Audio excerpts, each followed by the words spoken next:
Kev G, weather overview. How's it going out there, everybody? Well, for the month of November, we're running 6 degrees below average for the entire month in Central Park. Now, when we look at LaGuardia, it's minus 5.9 for the month, Kennedy minus 6.4, and you get the drift.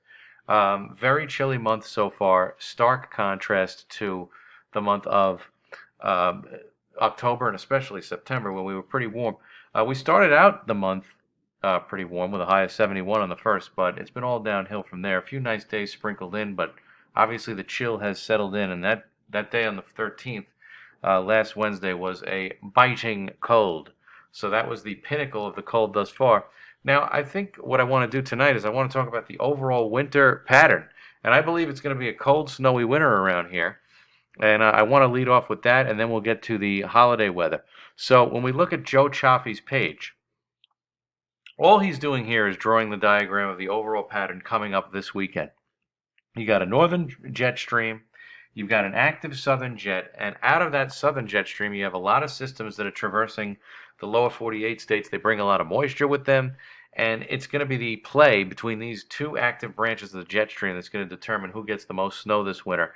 And I predict that, at least for some of the winter, we're going to have this two active southern jet stream along with the active northern jet, and they are going to combine to make some pretty big winter storms. And I think one or two of them around here are going to produce an awful lot of snow. So I think you can expect at or above normal snow around the tri-state area for the winter. It's a question of how the overall pattern behaves itself, whether it breaks down for a little while or whether it maintains itself. But I think the overall theme is for an active southern jet, an active northern jet, and when you basically play off of these two jet streams, you're going to be looking at the possibility of a lot of nasty wintry weather around here. So that's the overall gist that I'm getting from the long range gurus. I think that there are some good long range forecasts out there. I know it's tough, but you can get a general sense as to how things are going to go, I believe. And so that's what I would look for this coming winter. Now we've got a problem for this weekend because this aforementioned pattern with the jet stream being so active in the south and to the north. We're looking at a system for perhaps late in the weekend. We talked about the frontal passage for Friday afternoon, Friday night. That goes by. Most of Saturday is dry, but then we're going to have to watch a storm for Sunday. And this storm may come in with rain at the coast and mixed precipitation inland for Sunday into Sunday night.